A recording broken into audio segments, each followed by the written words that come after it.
First things first, let's marry the information that we have over here to the diagram to the best of our ability. So we have S with these coordinates, and then they say T has -6 and 4 as coordinates. M and U lie on the same straight line, so no, that's a nod to what's happening over there. R has -6 and 12, and V also lie on another straight line. So that's talking about these coordinates that have the parameter A included over there. So RV and SU intersect each other at T. M is the x-intercept, so that's pertinent information if we have a look at it in that way. And then they also tell us that SM is equal to MU. So when we start with our attempt at solving any of these problems over there, we're going to have to incorporate at least those pieces of information, and then that piece of information over there. We are being asked to calculate the gradient of RV, which is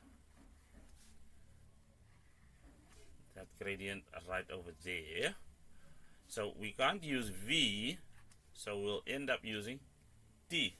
M and U lie on the same straight line, and R, T, and V also lie on another straight line. So it's the second bit of information that's very important, RT and V.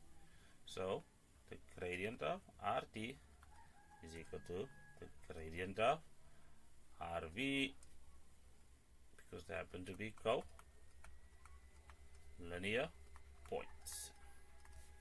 So if you have a look at RT, we'll have that is equal to, well, the difference in y values is 6 minus 4, and then minus 12 minus 6 just so happens to be 2, and then minus 12 plus 6 gives us minus 6, and that's all equal to -1/3 when we simplify it. So that's 2.1 right over there. Let's see, calculate the length of RT. It's just a question of applying our distance formula, so that's just going to be the square root of. If we punch that into a calculator, what we'll get is 2 multiplied by the square root of 10. I think that is simple enough. Now, in order to calculate the value of A, we're going to somehow need to use these coordinates at V in a method that makes sense. Now, luckily, so what we'll do is we will realize that gradient of -1/3 applies to the whole straight line. Remember, we were asked to calculate the gradient of RV in 2.1. So what we are going to say is that the gradient of RV is equal to, well, -1/3, difference in y values, which is A minus 12, taken from there, minus 4, which is T's y coordinate, and then we'll have A plus 2 plus 6, because it's minus 6, of course, and that, of course, is all equal to -1/3 as previously discussed. So let's just simplify everything. We'll have A minus 16 at the top, and then A plus 8 at the bottom. That's all equal to -1/3. If we then go and cross multiply everything, we'll find that we'll have 3A minus 48, all being equal to -A minus 8. Simplifying that, well, we need to add A to both sides. That gives us 4A, and of course we'll have minus plus 40, plus 48 on both sides. Therefore A is going to equal 10. A few moments later. If SM is equal to MU, determine the coordinates of U. That makes M the midpoint over here. And by observation, we can just have a look at everything that's on this line that's relevant to the question. And what am I talking about? Well, in terms of the x coordinates, from S we have moved 4 units to the left, so that's equal to minus 8, which means given that this is the midpoint, we need another 4 units to the left. So minus 8 minus 4 gives us minus 12. This is for you, and this is what I mean by observation. And then of course, with respect to the y coordinates, we have moved 8 units down, which means to get to u is going to require another 8 units, and given that the y coordinate on the x-axis is 0, this is going to be 0 minus 8, which is another minus 8. Well, now that the magic of editing has provided all pertinent information back to us, let's see if we can determine the equation of the line SU, which is from there to here. And of course, all we need is a gradient. So the gradient of SU, well, the difference in y values is 8 minus 8, all divided by, well, the difference in x values is going to be minus 4 minus 12. Which you get from there, and that's all equal to 16 over 8, which is equal to 2, which is a positive value, and that checks out because, well, we can see we are going upstairs as we move from left to right. This is 2.5 we're working on, of course. Then we sub everything into y is equal to mx plus c. So sub m equals 2, and let's use minus 4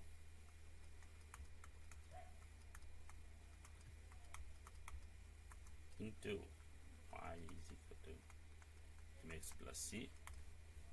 What will that entail? So that's 8 for the y value, our gradient is 2, and our x value is negative 4, and that's of course plus c. That is negative 8, which means in order to get rid of it on the right hand side, it's going to add 8 to both sides, add 8 to both sides. So c will equal 16. Therefore, the equation we are after is y is equal to 2x plus 16.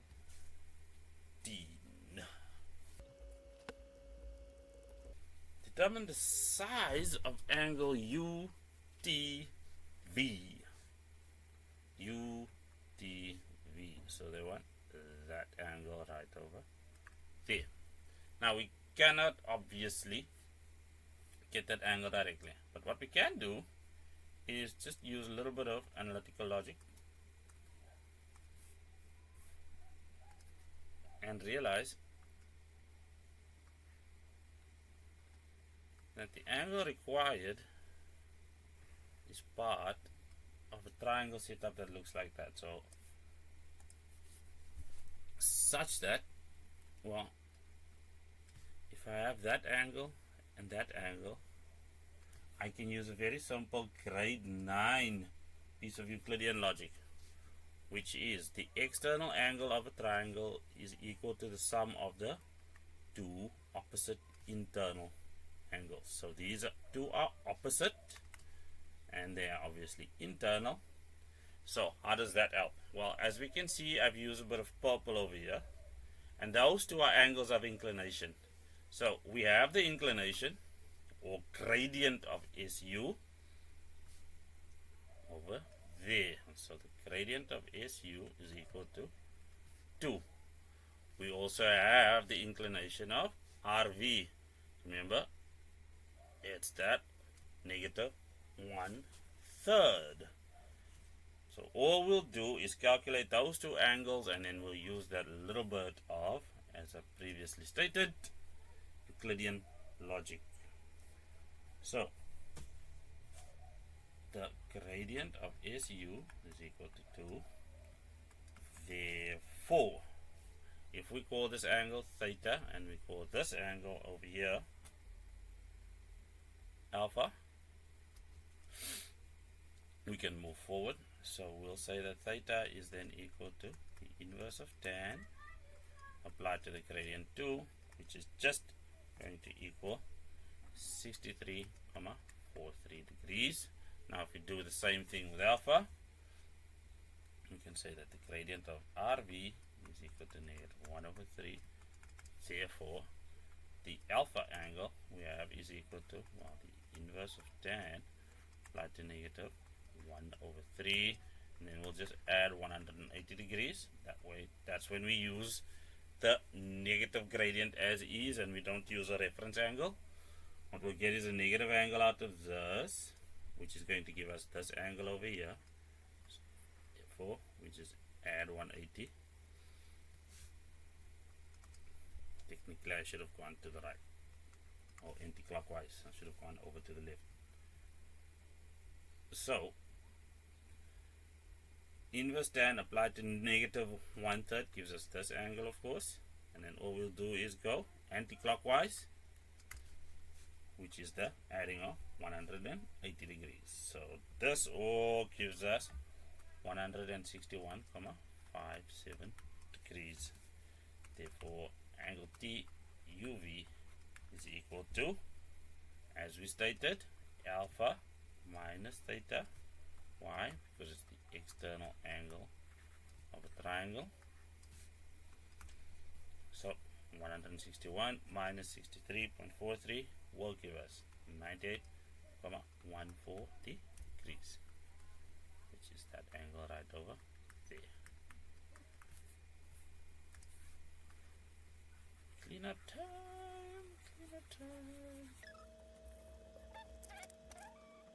If TV is equal to 4 times RT, determine the area of triangle TUV.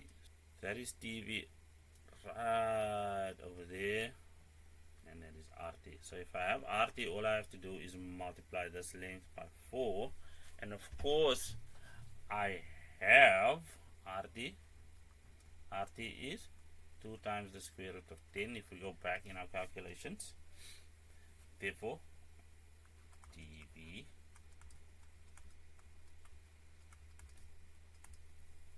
well, that's just going to be 4 times. Well, what is RT's length? 2 times the square root of 10, and that's all 8 multiplied by the square root of 10. So we have that angle over there, and all I'll need is this distance TU, and I'll use the area rule as stated on my formula sheet. So the distance UT, or the length of UT, is just going to equal 6 times the square root of 65 if I take the length insert form. So now let's get to the area of triangle TUV, and that's just going to equal, well, 1/2 of TV multiplied by UT times sine of angle TUV. That's the formulation as it is. Remember, it's just 1/2 of the one side times the other side multiplied by the sine of the included angle. So that gives us the area rule, which is just 1/2 of, well, TV is 8 times the square root of 10, and then UT is equal to 6 times the square root of 65 multiplied by sine of 98,140 degrees. If all that is done perfectly to the nearest whole number, we'll have 168 units squared.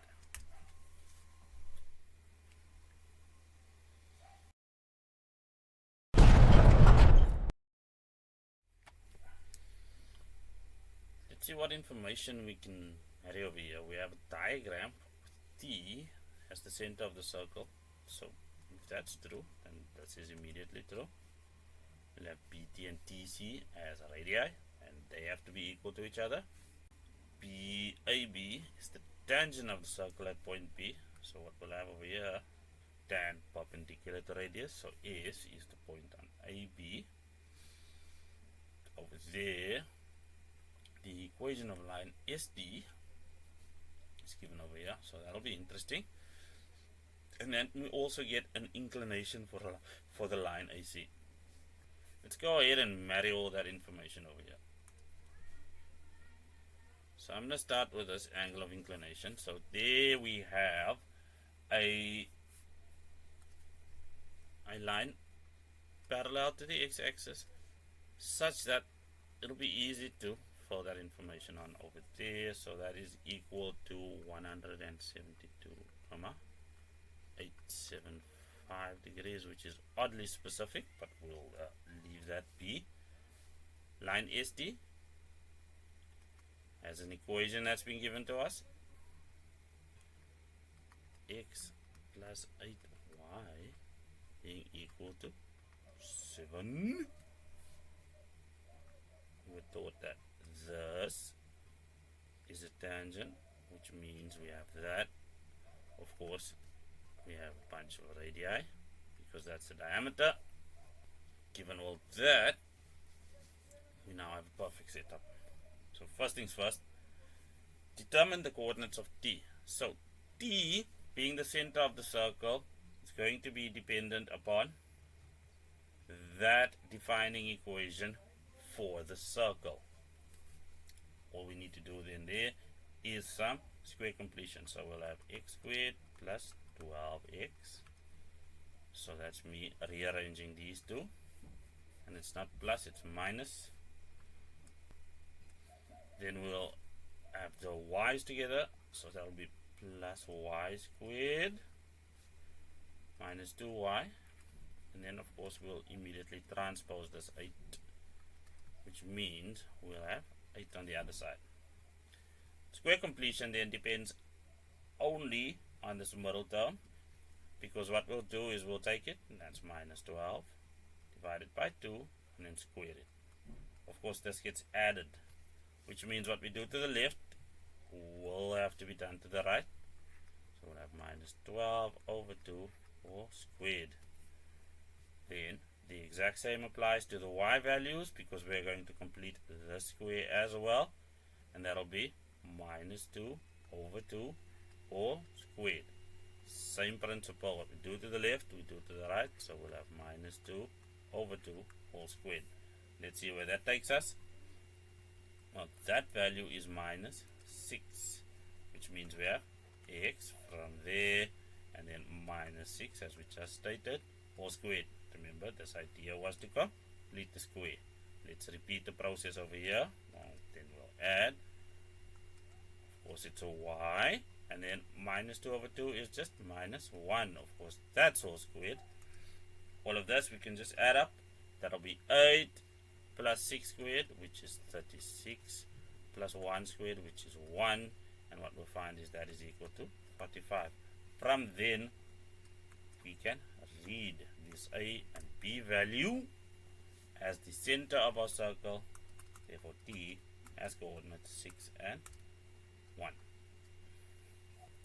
Determine the coordinates of b, a y-intercept of the circle. Determine the coordinates of b, a y-intercept of the circle. The thing about a y-intercept is that we immediately know the x-coordinate. So we'll have some y value connected to that, but we already know that the x value is b. For that, we'll directly use our clean given equation for the circle, which states x squared plus y squared minus 12x minus 2y minus 8 is equal to 0. What is good is that 0 squared is just 0, and minus 12 times 0 is just 0, which will leave us with an equation that reads y squared minus 2y minus 8 will equal to 0. So I'll repeat, we already know for b, because they call it a y-intercept, that the x value over here is 0. Thus, using our circle equation, because it goes through there, we can just remove the terms that include an x, because 0 times anything is equal to 0, which means we can just factorize this as y minus 4 y plus 2. That's all equal to 0. Except for y is equal to 4. Y is equal to negative 2. Which means that one's invalid because it's going to sit over there. And b has coordinates 0 and minus 2. Let's get some space back. Show that SD is parallel to AC. Round off your answer to 3 decimal places. In order to prove that SD is parallel to AC, first we're going to need the gradients of both. So let's just calculate that. So for SD, we were given this equation over here. It states that 8y or x plus 8y is equal to 7. So let's get that into standard form. We'll have 8y is equal to negative x plus 7, and if we divide everything by 8 right through, we'll have minus 1 over 8 divided by x plus 7 over 8. So that gives us this equation over here in standard form. So the gradient of SD is equal to negative 1 over 8. Then for AC, the gradient of AC will just equal tan of theta. That's the angle of inclination theory we have. It's written on our information sheet, formula sheet, whatever you want to call it. So that's going to be 172.875. Well, and lo and behold, it's equal to minus 1 over 8.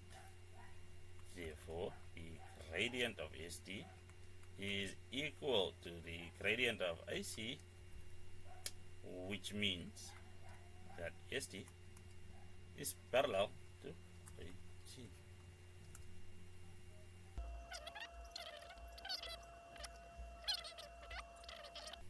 It is further given that SD squared is equal to 65 and the coordinates of A are minus 4 and K. Minus 4 and K. Determine the length of AC. SD squared is equal to 65. So we'll hold on to that bit of information just for a little while. One of the first things I did was call out the fact that BT and CT are both radii. They happen to be equal to each other. We have now proven that SD is parallel to AC. Now, given that, we can harken back to grade 10 and remember something called the midpoint theorem, which states that a line drawn from the midpoint of one side parallel to another side bisects the third side and is half its length. That is what the midpoint theorem states. So SD is equal to 1/2 of AC. Why? That's our midpoint theorem from grade 10, which just means that AC, if we multiply both sides by 2, is equal to 2 times SD. And thus SD is equal to what? Well, the square root of 65. We will ignore the negative value of the negative square root because we are dealing with a physical length over here. So that's just going to be 2 multiplied by the square root of 65. That's the length of AC. 2 times the square root of 65. Now, the next thing we need is the coordinates of C. And like previously done, we are just going to use observation for that. So the x coordinate of C will be, let's see, to get to T, because it's the center of the diameter along which we're going to move over here.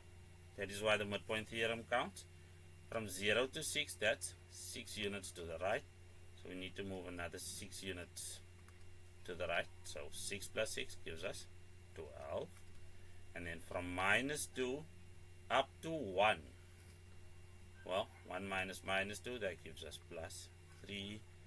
So in order to get to C, we need to add another 3 units vertically up, and 1 plus 3 is just 4. Again, I will reiterate, you can use the formula on the formula sheet for the midpoint and use it in a way that is fit for purpose over here, or you can just do the observational logic, whichever floats your boat. The value of k, if k is greater than 4. Well, we do have a length for AC right over there, and beyond that we now have the coordinates of C, which means if we plot and plug everything into the distance formula, we should be able to get what is required of us.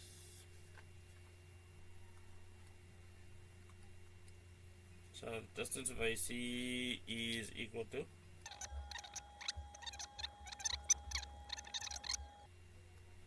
4. 2 squared is 4 multiplied by 65, because the square root of something squared.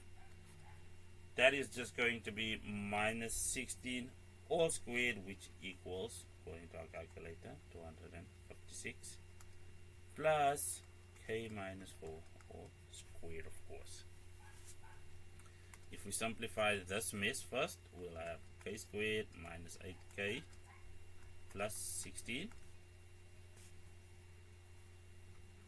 160. That's plus 256. Well, if we simplify all of this, we'll get k squared minus 8k. Subtract 260 from both sides. That'll give us minus 4, and then 16 minus 4 gives us plus 12. Factorizing gives us k minus 6, k minus 2, therefore k is equal to 6, or k is equal to 2. Remember, however, that we were given a restriction. K must be greater than 4, therefore that is the value we are after.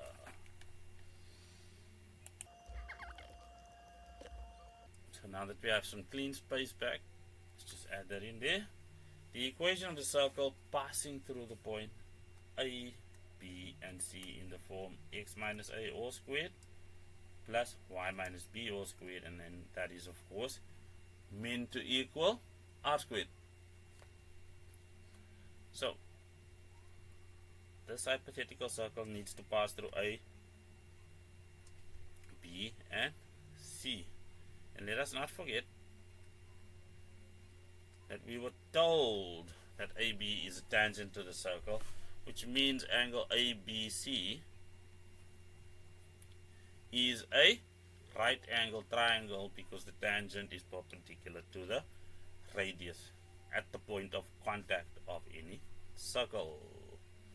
I say all that so that we can understand that AC in this scenario would be the diameter of said circle. The reason is that this angle ABC is 90 degrees, and as such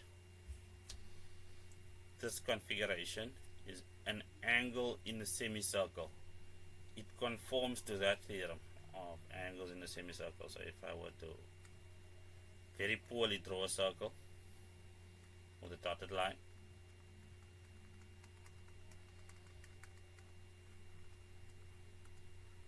so that's a very poorly drawn circle over there. That is what we have.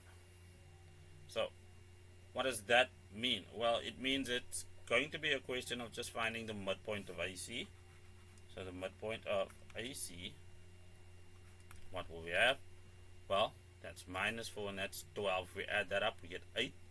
And 8 divided by 2 gives us 4. And then, of course, what we need is 6 and 4. That gives us 10 divided by 2. So that means that is equal to 5. We do have the length of that. But because this is r squared, what we need is r first. So that is 2 times r. So AC is equal to 2 times r.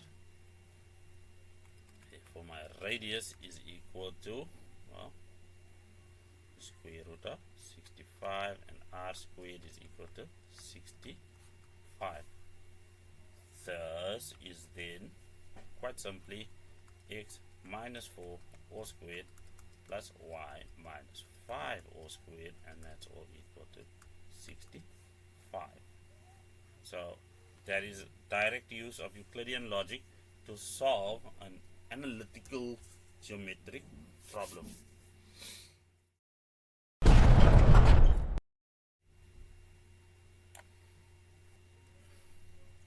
If sine of 14 is equal to t, determine the values of the following in terms of t. So before we even look at any of that, let's just get this sorted. So that's some angle 14, and sine is opposite over hypotenuse. That's our 90-degree angle. Using a little bit of Pythagorean logic, we'll have 1 minus t squared rounds out our triangle. From there we can read whatever is required of us over here. So 4.1.1 cosine of 14 degrees, that's just going to be, well, adjacent of hypotenuse, so that's going to be square root of 1 minus t squared over 1, which is the hypotenuse, adjacent of hypotenuse. So that just simplifies to 1 minus t squared under a radical sign, which is the square root of 1 minus t squared. Sine of 38 degrees is going to be interesting. Well, all angles or arguments, or all angles used as arguments in these questions need to be relevant to our diagram in some way, shape or form. What we'll have here, of course, is that the complementary angle within the triangle has a size of 76 degrees. 76 degrees is 2 times 38 degrees. Well, we know that cosine of this 76 degree angle is going to give us cosine of 2 times 38 degrees. Now, why am I choosing that double angle? Well, because cosine of 2 times 38 degrees I can rewrite as 1 minus 2 sine squared of 38 degrees. So that over there gets me closer to this. So let's just reframe this entire thing such that it looks like sine of 38 degrees as the subject of our equation. So we'll transpose this, and that'll give us, well, 2 sine squared of 38 degrees. Leave the 1 alone, and then of course transpose cosine of 2 times 38, or 76 degrees. So this we can now rewrite as 1 minus, well, what is cosine of 76 degrees? Well, it's adjacent of hypotenuse, which is just d over 1, which is just d. So that's 2 sine squared of 38 degrees. Divide everything by 2. 1 minus d over 2.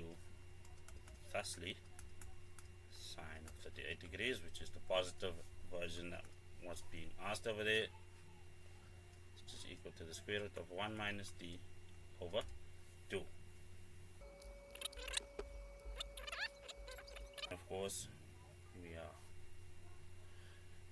course, we are asked to calculate the value, or determine the value of sine of 59 degrees. Well, if we subtract 14 from 59, so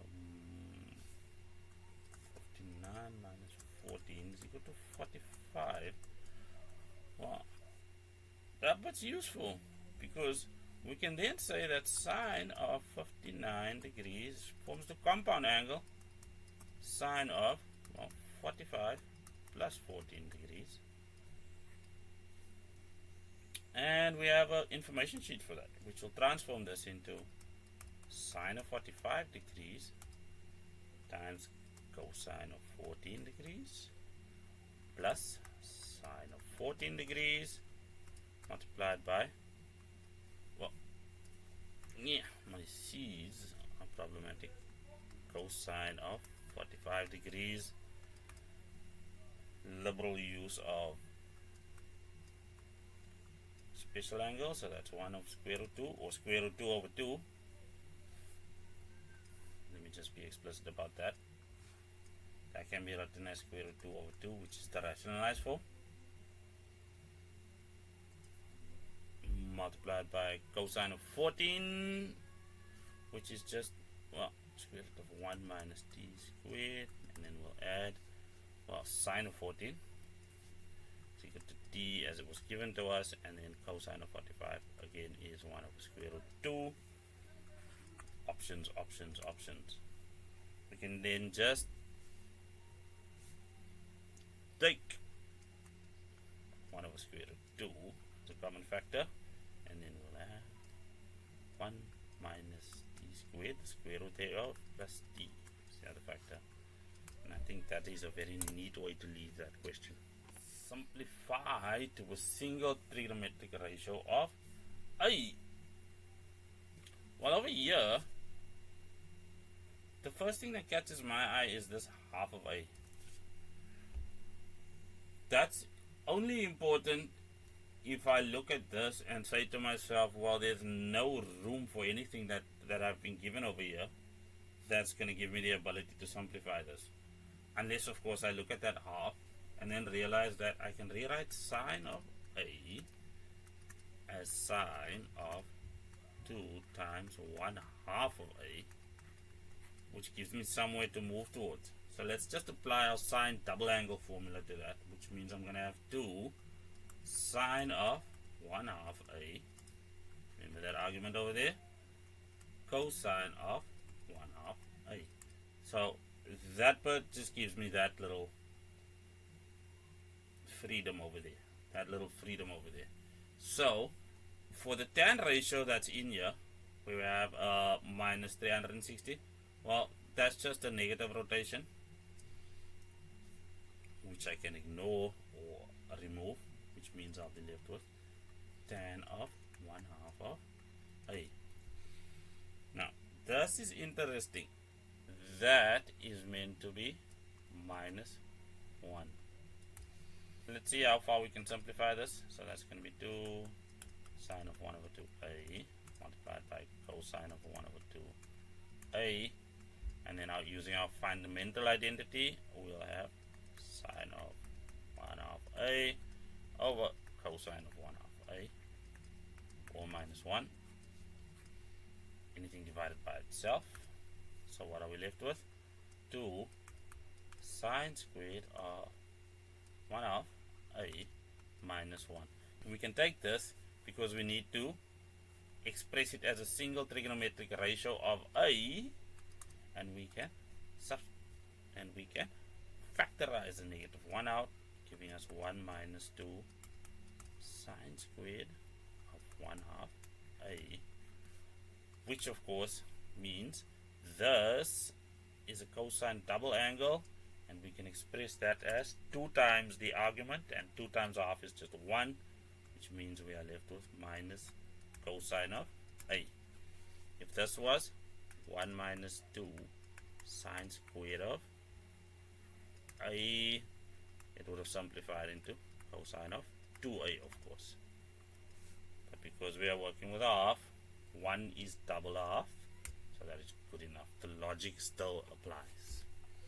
2 cosine of x, cosine of 90 degrees minus x, that's the numerator, or divided by cosine squared of x plus sine of 180 plus x, cosine of negative x, multiplied by tan of x, of course. And we are asked to prove that f of x is equal to 2 tan of x. So let's take f of x as our left hand side and say that it's equal to what's tan of x.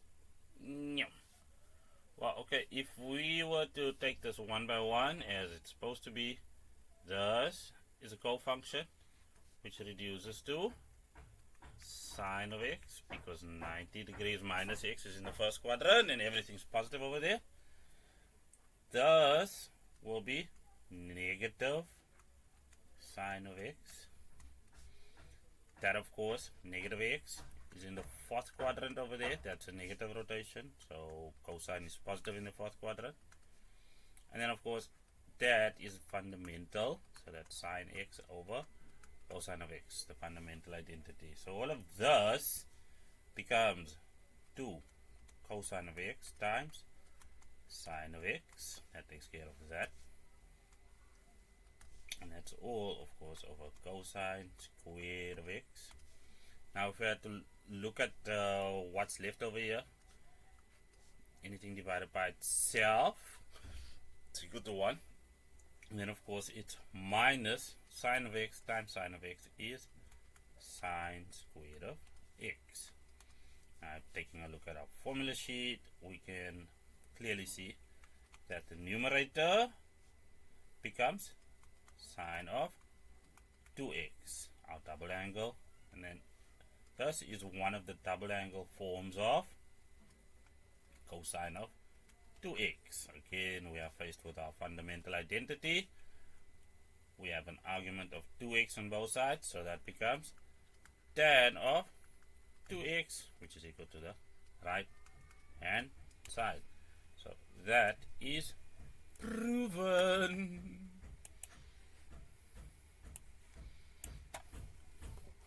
There, we have space once more.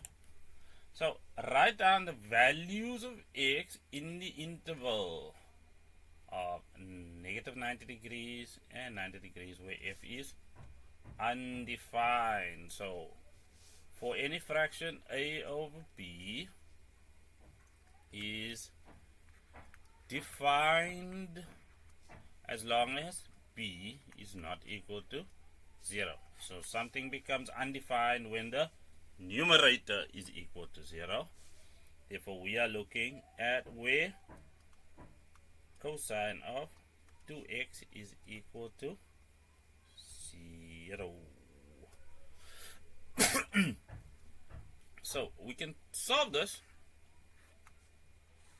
or we can take a graphical interpretation of it. So the normal cosine graph does this.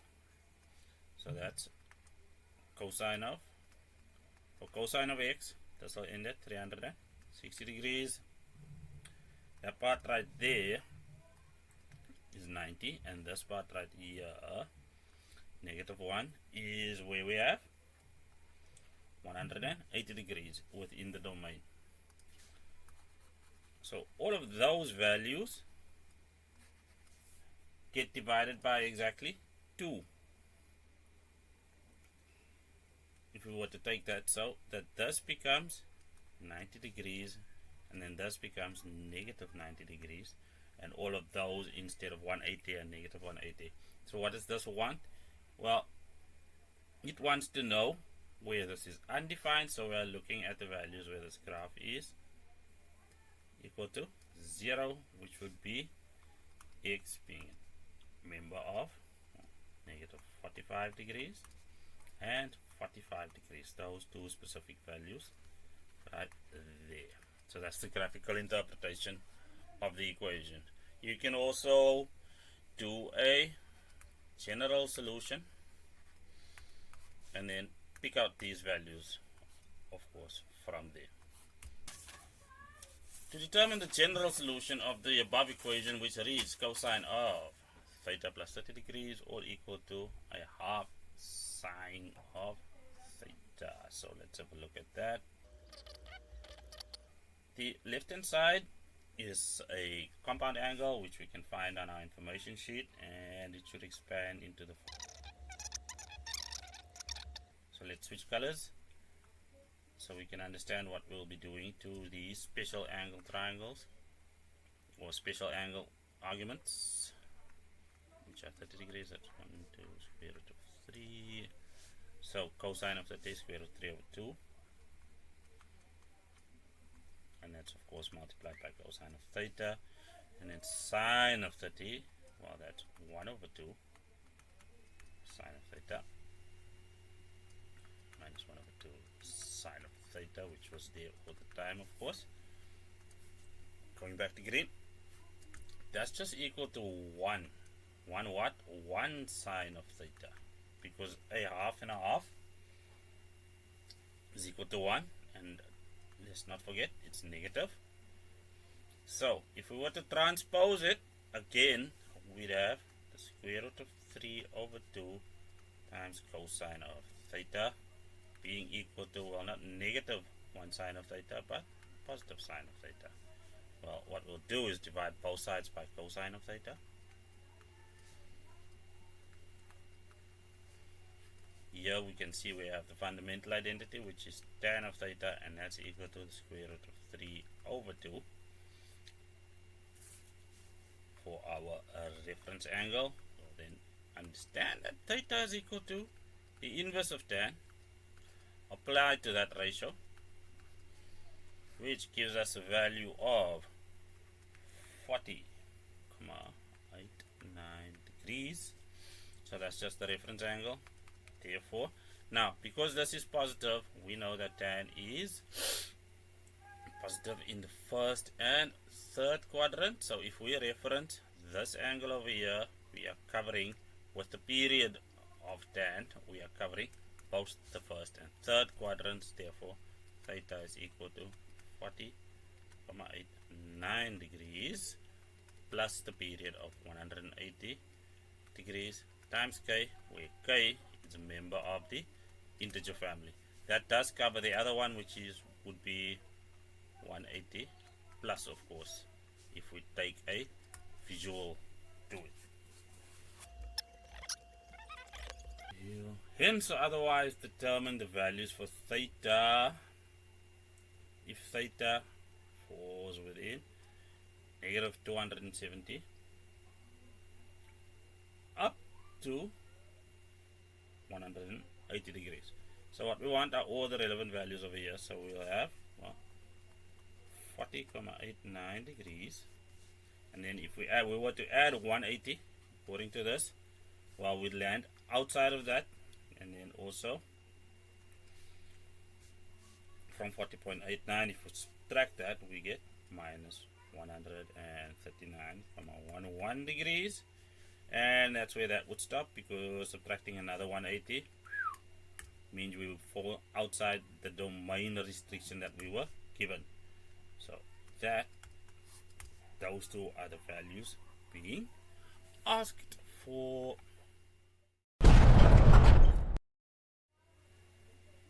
Here the graph of f of x being equal to cosine of x is drawn below across a restricted domain which ends at 180 on the right hand side but begins on negative 90 degrees. Those boundary values obviously being included due to the brackets being square. First, they want the period of f of x over 2. Now, this is x, and the period of this function is 360 degrees. Now, if we were to replace this within the argument, so f of x over 2 is going to equal cosine of x over 2, of course, and that would make our period equal to 360 degrees over a half, which is equal to 720 degrees. Write down the range of f of x over 2 minus 1. So this now becomes less relevant, because what we're looking for now is this minus 1. All that's happened is that the maximum value has moved down by 1, as the minimum value. So now we are sitting with 0, and this value, of course, would be minus 2. Therefore, y would be greater than or equal to negative 2, but less than or equal to 0. And of course, it's always going to be a real value in this case. So draw the graph of g of x is equal to 1/2 of sine of 2x. What we can see over here is that our period has been halved, because that value over here and this half over here do the same thing. So of course, whereas we divided by a half in the first example, we are going to divide by 2, which means our period becomes 180. So for this thing, our period is equal to 180 degrees, and then of course what's happened is our maximum and minimum values have been halved as well, because this is our amplitude. So if I can change our colors for a moment, what we know is that the full period of sine will play out across that 180 degrees, which means what we're going to sit with is one repetition of the period between 0 and 180 degrees as such, and then of course it needs to continue on the negative side because we are drawing on the same set of axes, so with the same restriction set as well. So there we have it, the graph of 1/2 of sine of 2x. Whatever method you were taught and are comfortable with, that is perfectly acceptable. Now write down the minimum value of g of x minus 25 degrees. So what's happened over here is the minimum value for this, what's going to happen is that the minimum value of this will not be affected by this. So the minimum value stays the same. The minimum value is just going to be, well, y is equal to negative 0,5 or negative a half.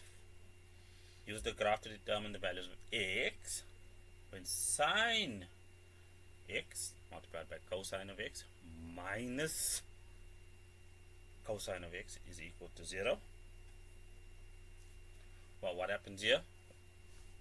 If we were to take this equation such as it is and manipulate it slightly so that it says sine x cosine of x is equal to cosine of x. Well, on the right hand side we can see that we now have f of x, and we are not far off this. All we have to do is multiply this by 2, but of course then, because we can't change the value of it, we need to multiply it by half. So this would be multiplying it by 1, but this gives us the right to do this. We can then use the formula sheet and turn this into sine of 2x, and that's all equal to cosine of x, which then means we have now created on the left hand side g of x. So what have we been asked? They need the points from the graph, so we're going to use the graph where f of x or g of x equals f of x. So that's in essence what's being asked of us over here, and those points are here at 90 degrees, negative 90 degrees, and positive 90 degrees. So therefore x is equal to 90 degrees and x is equal, or negative 90, and x is equal to positive 90, or we can write it as x is a member of the following collection of values which are there.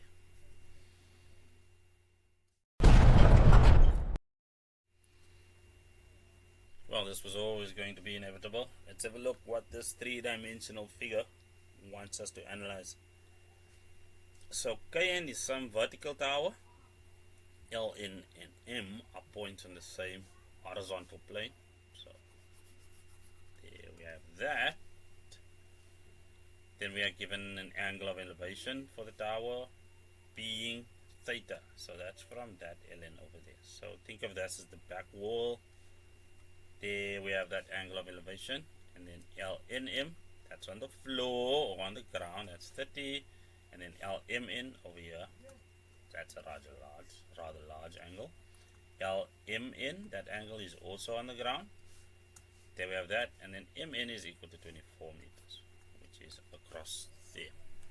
So let's see where this three-dimensional logic takes us with respect to questions. So write down the size of angle MLN. So MLN on the ground, that's going to be angle MLN, which is just the angles or the internal angles of a triangle summate to 180. Sum of the internal angles of a triangle are equal to 180, which means we are going to take 180 and then just subtract these two values, which are 150 minus theta plus 30 degrees. So what is that? Sum of the angles of a triangle. That's the logic we use over there. 150 and 130, that's just 180. And if you want to be clear about what's happening over here, 180 minus 180 is just 0. And then a negative and a negative gives us a positive. So angle MLN ends up being just, determine LN in terms of sine theta and cosine theta. That is LN right over there. And then we have a value here of 24 meters. If we have a look across, we can see that the theta that we just determined is over there.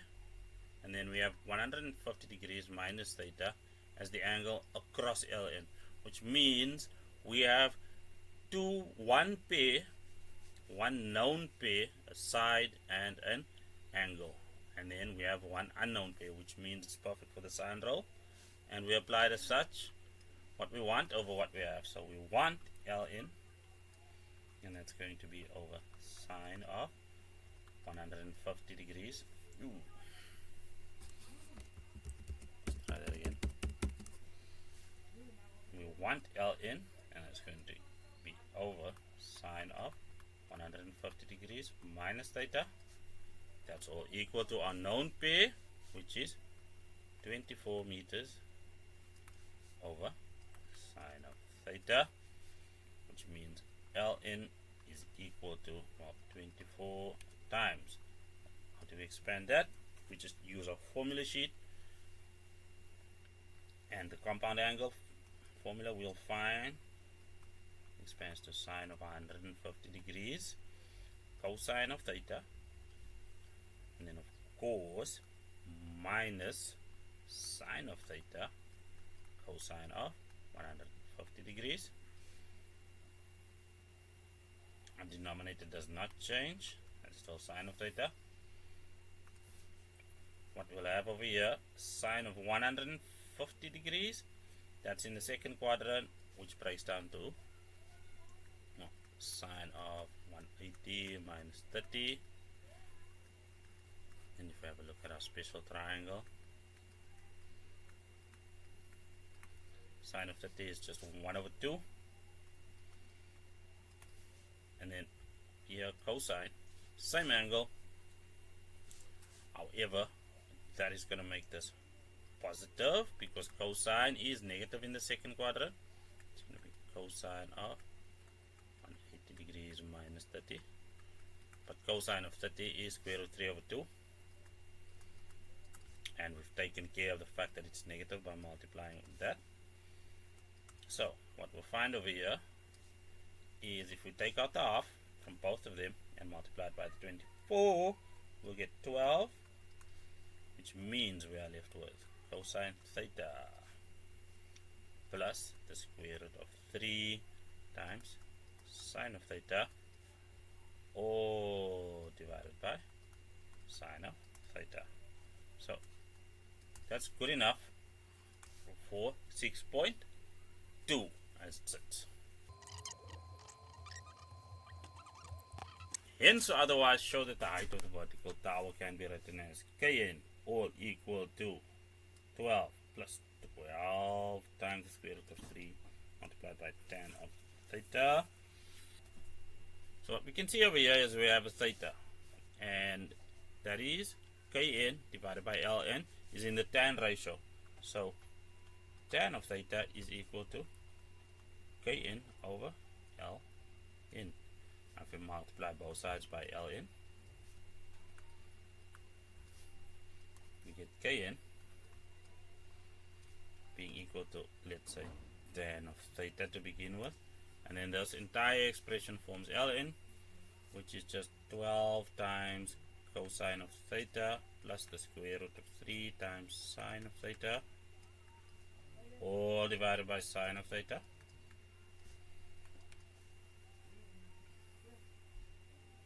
So what we'll do now is we are going to split this fraction up, and what I mean by that is, well, first let's take care of the tan of theta. That is going to be sine of theta over cosine of theta. We acknowledge the fundamental identity, and then we'll have 12 times, well, cosine of theta over sine of theta plus, well, we'll do the exact same thing. We'll have sine of theta over cosine of theta. This is of course multiplied by the square root of 3 times sine of theta, all divided by sine of theta. Given that this cosine of theta comes from the tan of theta, of course.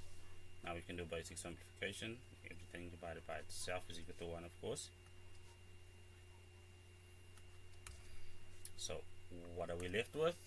We can write that in yellow. That is going to be, well, for the first term, that's just 12. And then what's left over here is the square root of 3.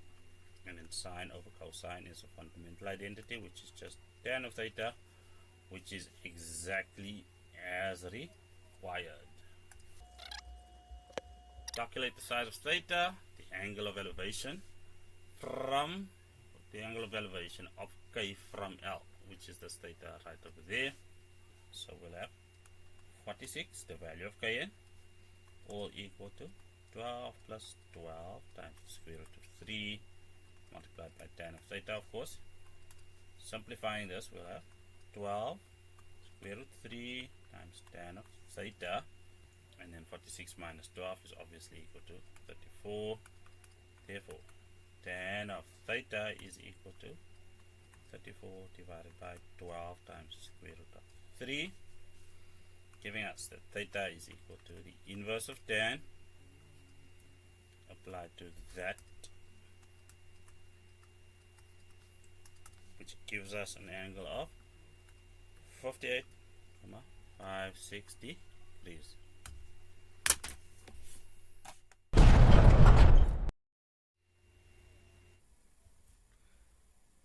Okay, in the diagram O is the center of the circle, and it passes through A, B, and C. So that's B, that's A, and that is C. What we're required to prove over here is that the angle between the tangent BD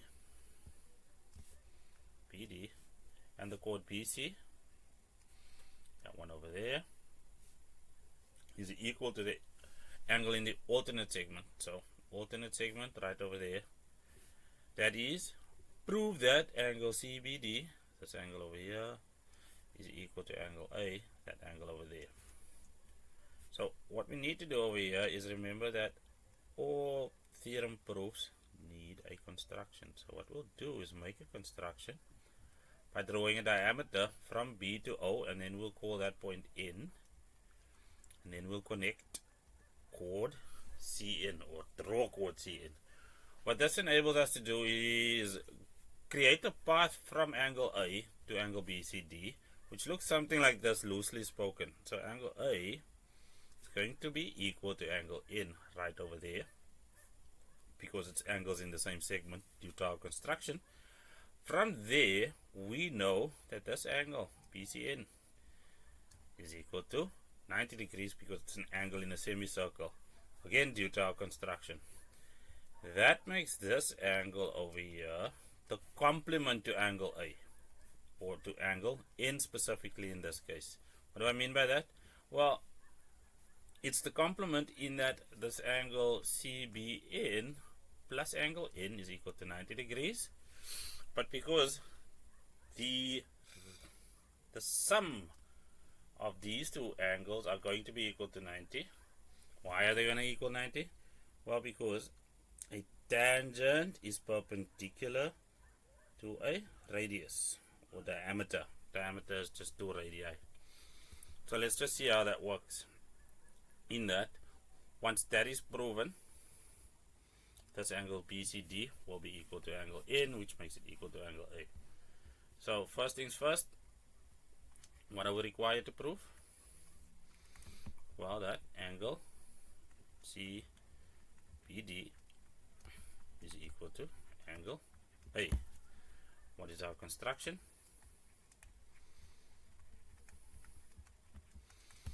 Quite simply, draw diameter, well, in this case we call it BON, and chord CN. Right, we can now present our proof. Well, first things first, I'm going to go with, well, angle BCN being equal to 90 degrees. That's just angle, not angles, sorry. It's because it's an angle in a semicircle. From there I can say that angle BCD or CBD, such as the one where we start, plus angle CBN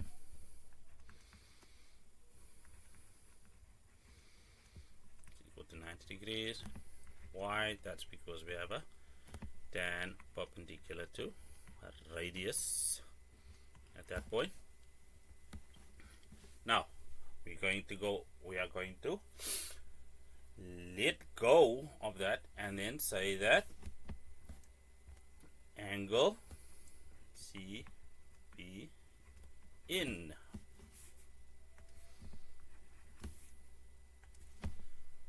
plus angle N. So we are swapping out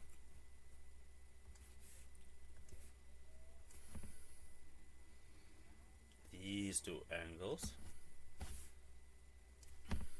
is also equal to 90 degrees. In this case, it's going to be the angles in a triangle, or the sum of the angles in a triangle being equal to 180. Also, we did prove that BCN is equal to 90 degrees already. From there, we can then say that also angle A is equal to angle N. Why? That's angles in the same segment. So what does that mean? It means that therefore angle CBD, I can write that correctly, angle CBD is equal to angle N is equal to angle A. So that is what we want.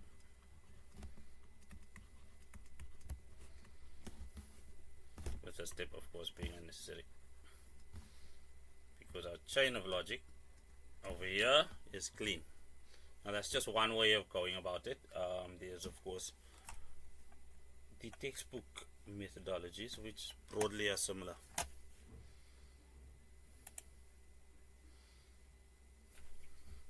So in the diagram below, O is the center of the circle, and this diagram is really ugly. P, S, and Q are points of circumference of the circle. There we go. P, S, and Q. SRQ is equal to 54 degrees. That happens to be that angle, SR and QR. Are tangents of a circle at S and Q respectively. We can see that they come from a common point. So immediately that happens to be true. And then of course we have radii over there, because O is the center of that circle. Let's see what else is true. From here, well, the rest of the angles in the triangle would be equal to 126 degrees. If we divide that by 2, we get 63 degrees. I do all that to make sure that, well, we have these values over there. Why is that important? How do I get that? Well, equal angles opposite equal sides. From there we know, of course, because these are tangents and these are radii, those are 90-degree angles, so, well, 27 degrees, both sides. That's going to be 54 once more. Subtract 180. Well, there's that value, 126 again. And then, of course, angle at center is twice the angle at circumference. So there we have. That's a rough walking through the problem. And this is what I like to call fleshing out the diagram. Think of the diagram as given to you like a skeleton and put some meat on the bones. Hopefully that's not too gory an image. It's not what I'm trying to do.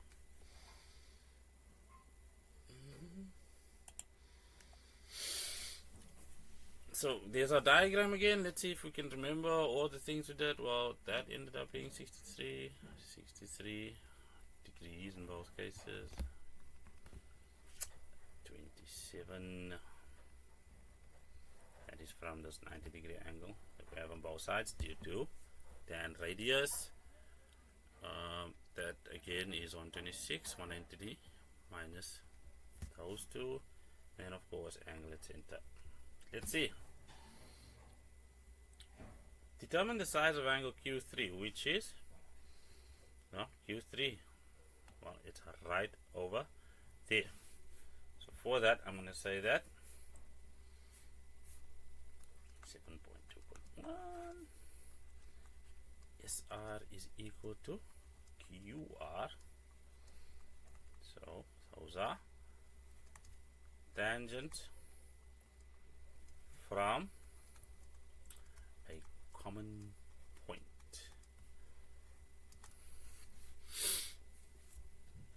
Therefore, angle S1 equal to angle S2.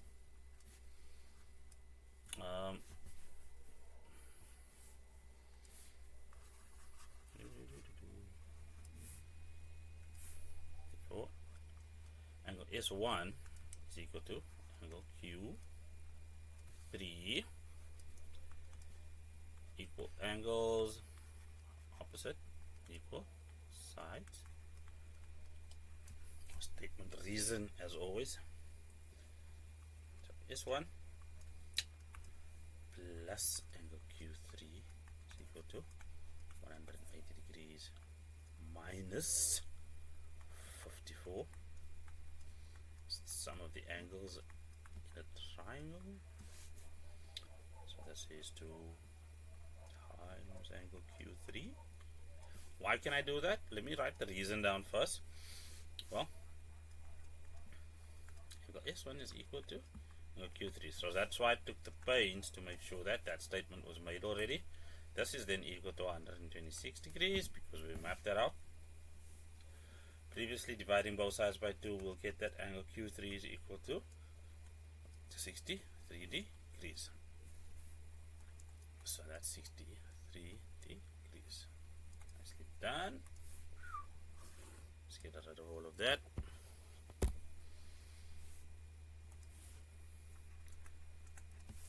Angle P is our next target, which happens to be right over there.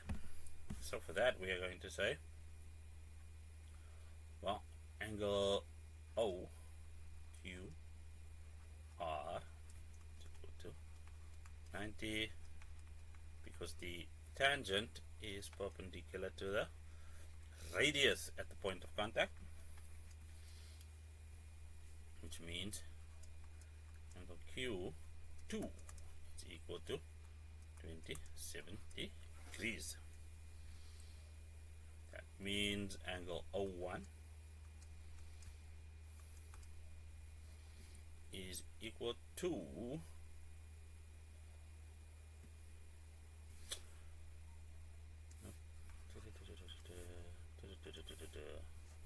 that means angle S2 is equal to 27 degrees. Also, that is just equal angles opposite equal radii this time. It's just killing two birds with one stone, because we know that a radii are equal to each other. Therefore angle O1 is equal to 126 degrees, such as sum of the angles in a triangle. Angle P is equal to O1 over 2, which is just equal to 63 degrees. Why is that? Angle at circumference is equal to 1/2 of angle at center. Or angle at center is twice angle at perimeter circumference.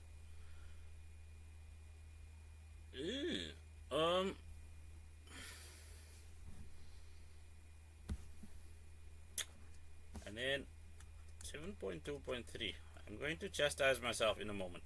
Angle O1 is equal to 63 degrees. Reason C 7.2.2. Right over there, completely explained. So, sorry, not 63. I can redo this.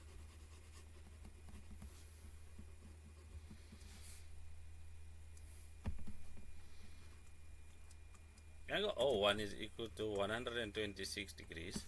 As we can see, I've boxed it over there. So that's just a question of C 7.2.2. Now, the other way of getting to angle P would have been to do the following.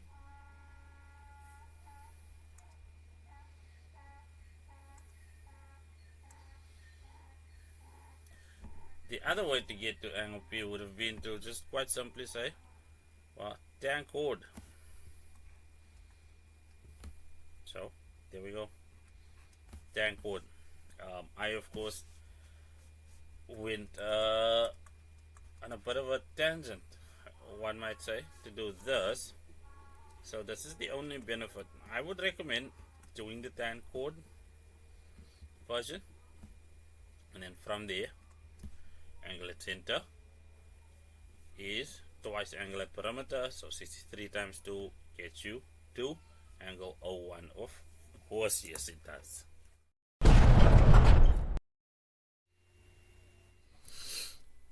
So in the diagram over here, O is the center of the circle, so let's annotate that. What do I mean? Well, we go look for radii over there. BCD is a cyclic quadrilateral. So for that to be true, we're most likely going to have to just complete that chord over there. G is the midpoint of chord EC. This one over here, and luckily that's already been annotated quite kindly for us. AB is a tangent to the circle at P. Well, this is a diameter because O is the center of the circle. And PD runs through that, so we have that going for us. And then of course, because from O to G, we were told that G bisects this chord, which means it's the midpoint. So line from center of circle to center of chord is perpendicular on that chord, of course. And then we are told that GD is to OG in the ratio 3:2, and then ED is equal to 2 units. So let's transfer that onto our little working diagram over here. Well, angle A, B, D, if you want, over there is already 90 degrees because the tangent is perpendicular to the diameter or radius, if you so choose. And then we have a scenario over here where OG is perpendicular on EC because it's the line from the center of the circle to the center of the chord. So let's get to going with that. We are going to say that angle G1, this is of course for 8.1, angle G1 is equal to 90 degrees. Why can we say that? Well, OG is perpendicular on EC That would be the wrong symbol. Why would that be? Because EG is equal to GC. Then of course we have that angle ABD is equal to 90 degrees. Why would that be? Well, the tangent is perpendicular to the diameter. Therefore, G1 plus angle ABD is equal to 180 degrees, which means that what they want is true, and that is that AB is parallel to EC, and that is the converse of supplementary co-interior angles. For 8.2, prove that BE, which is what? Right over there. You need to prove that BE is equal to BC. Well, the easiest method over there, that's almost slapping us right in the face, is congruency. Because what we have over here is that G1 is equal to 90 degrees due to its perpendicularity. Then angle BGC is already equal to 90 degrees. Then we are given this, and then BG obviously is common. So let's just get to that. So in, again for 8.2, in triangle BEG and triangle BCG, we have that, well, BG is common. It is the same side, so it has to equal itself. And then of course we are given that EG is equal to CG. Just like I said, that was given information. And then angle G1 is equal to, well, I'll annotate this and call it 3. You're allowed to do that, mind you. G3. And that is proven. We proved that in the previous one. Thusly, triangle BEG is equal in shape and size. That is what congruent means. Triangle BCG, what did we use? RHS. That's the condition. Right angle, hypotenuse, and a side. And that means what were we required to do? So from that we can deduce that PE is equal to PC. That was nice. It's in a nutshell, basically.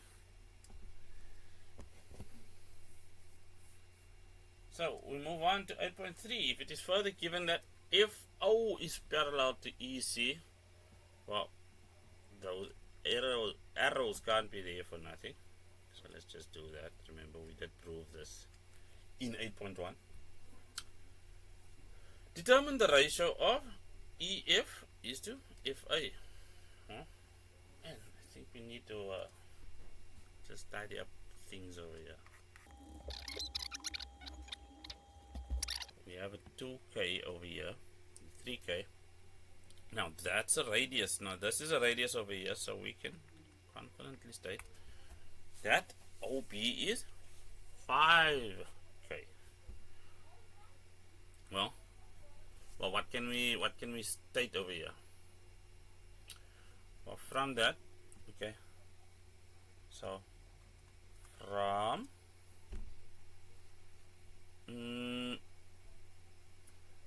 OG over GD being equal to 2K over 3K. Remember, that was all given information. We can then deduce that OG over OB is going to equal 2k over 5k. And the reason we can transfer that is because radii are equal to each other. Now, why is that important? Well, quite simply, we have parallel lines all over the show. So we can say that that is equal to OG or OB is equal to EF over FA as required. Why? Because if O is parallel to AB, which is parallel to BC, and that means that is equal to 2k over 5k, which is equal to 2 over 5. Determine the length of BC if the length of the diameter is 20 units. Well, that's kind of nice. So that's 20 units. Now, if you remember correctly, we were told that ED has length 2 units. And we were just told that the diameter has a length of 20 units. Now, what we have over here are a few things we can use. One of them being that angle BED is equal to 90 degrees. So let's annotate that. So angle BED is equal to 90 degrees. Remember, that's the diameter. So what am I on about? That is just an angle in a semicircle. Why is that important? Well, if we were to have a look at everything as it is, I'm going to make this really ugly right now, but the orange bit is now a right angle triangle, which means our dear friend Pythagoras comes into play. So BE squared is equal to, well, BD squared minus ED squared. Let's give credit where credit is due to the Greek, Pythagoras. So that's just going to be 20 squared minus 2 squared.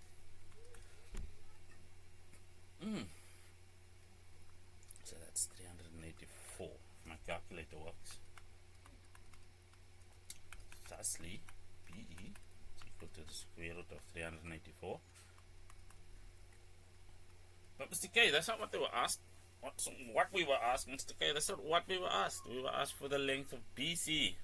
So, yeah, we did it. So that's equal to BC. And that's been proven. We can, let's just be neat about it and see what 384 is. The square root of 384.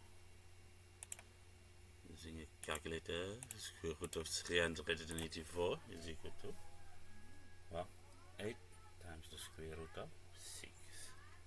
Get your own decimal value if you want one.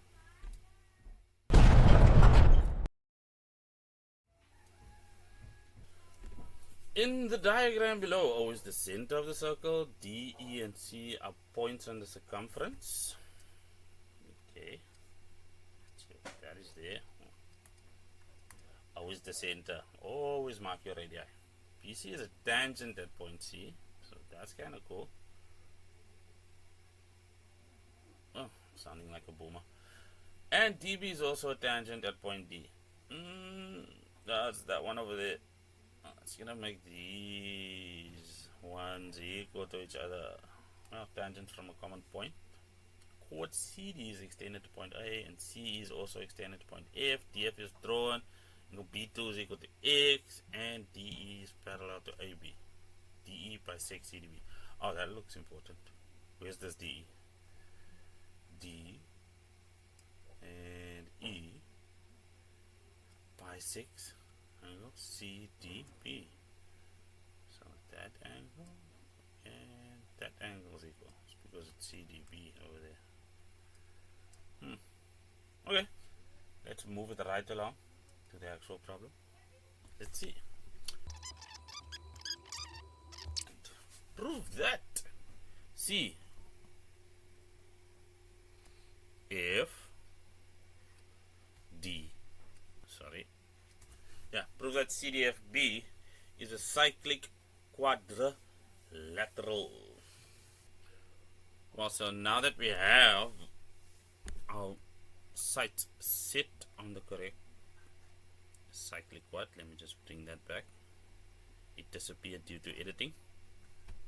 So let's see what we have. Well, x from angle B2 is going to equal angle D3. So let's make that x because that's alt angles. Such that we can see over there from B straight up over there. And then we were told that CBD gets bisected by DE, which means this angle is also equal to x. And then beyond that, BD itself is a tangent. So if we have a look at this, BD, that's a tangent, and then D is a chord. The angle between a tangent and a chord is equal to the angle in the opposite segment of the circle being subtended by that exact same chord. So there we have that. C2 is also equal to x. And that's going to mean we have angles in the same segment, which is going to make CDFB the cyclic quadrilateral we must prove it to be. So let's go from there. We will say that angle B2 is equal to angle D3. Why is that? Both angles, and then DE is parallel to AB. From there, D3 is equal to angle D4. Well, DE bisects CDB. Not that we needed that, but okay, there it is. We can say that angle C2 is also equal to angle D3. So this just became extra. We just fattened up the solution. Let me just finish this. So angle D3, C2 is equal to angle D3. Why? That's going to be our tan chord theorem. Thusly, angle B2 is equal to angle C2, which is equal to x, which means CDFB is uncyclic. Why? Converse of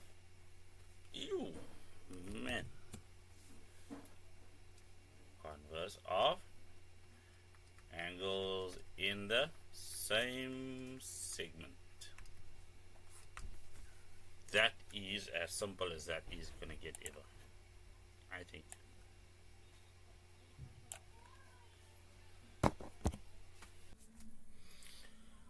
Okay, right. So for 9.2, let's start off with BC being a tangent over here. So that gives us that C1 is equal to D4 over here, which is equal to X, and our reasoning is going to be tan chord. Now that bit's important because D4 is also equal to angle A, which is equal to X. So once we have got that established, we are on our way to ensuring that we can prove that triangle ADF is similar to triangle CBF. So let's just take care of that quickly. So we are going to say that angle C1 is equal to angle D4, which is equal to X, and that's just going to be as a consequence of the tan chord theorem. Then we can say that that exact same angle D4 is equal to angle A, which is also equal to X, and that's just going to be correspondence over there. So corresponding angles, and that is with DE parallel to AB. Therefore, angle C1 is equal to angle A is equal to X. Now, as for 9.2 itself, let's get going with that. We have got in triangle ADF DF and triangle CDF. So let's have a look over here. Well, D1 is going to equal angle B over here. Why? Because we have proven that CDFB is a cyclic quadrilateral. So we are now going to use that fact. So angle D1 is equal to angle B, because that's the external angle of a cyclic quadrilateral. And then what did we just prove over here? That angle C1 is equal to angle A. And then finally we also have then angle F3 and angle F1. And that is because it's the third angle. Thusly, triangle ADF is similar to triangle CBF. And then as a consequence, let's see if we can save those proportionalities here somewhere. We shall have that AD over BC, that will be those two, is equal to DF and BF.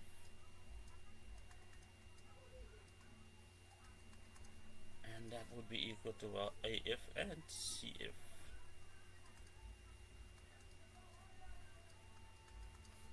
So let's just keep that handy somewhere. But remember, we used angle as our similarity condition. But so that is good. Let's clean up again.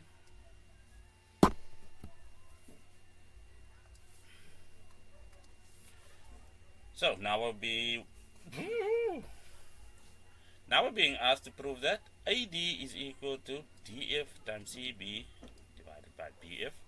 So let's see if we've got those in the previously proven similarity, or not similarity, in the previously proven similarities proportionality. So AD, well, there we have an AD, then we need a DF. That's got that in. So BF, okay, and we need a CB. Well, that's that. Well, okay. So let's use that, and we'll say that, well, AD over BC is equal to DF over BF. Right. Now, the utility of making sure that you write that after proving a similarity becomes apparent, because we can just say proven above. So in that case, it's pretty useful. Now we'll just multiply both sides by BC, and we'll have that AD is equal to, well, what do they want? DF multiplied by CB, because these two can be written in any order, doesn't matter. So that is good. So next we are being asked to prove that, well, this entire thing over here is equal to AC times FE over CF. Well, if we have a look at triangle CAF or AFC, and then those 2 points D and E, we can see that we have a scenario where the proportionality theorem is at play. So if we have a look at what we need, there's an AC, an FE, and a CF. We can say that AC over AD is equal to, if we have a look at it, well, from that side, it'll be FC or CF over FE. Now let's just do some cross multiply. So we'll multiply both sides by FE over CF.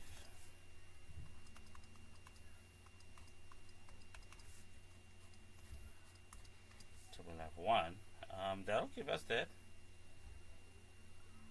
AC times FE. If we just swap those two around, is equal to, well, AD times CF, and that is equal to 1. Now what we'll do is we'll multiply both sides by AD. That's going to be times AD.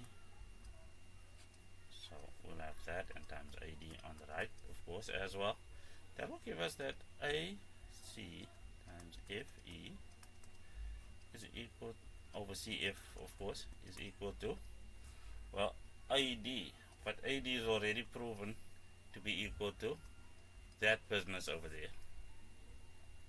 So we'll just do that to get to AD. Therefore, AC times FE over CF is equal to, well, DF times CB over BF, and in brackets that'll be from 9.3. And that's how we take something that looks that complicated and simplify it to that. I'll grant everyone that that is not easy, but it is simple once we understand what we are doing. What's the link between how we are asked to handle similarity and proportionality, because they both tend to try and take the complexity from triangles.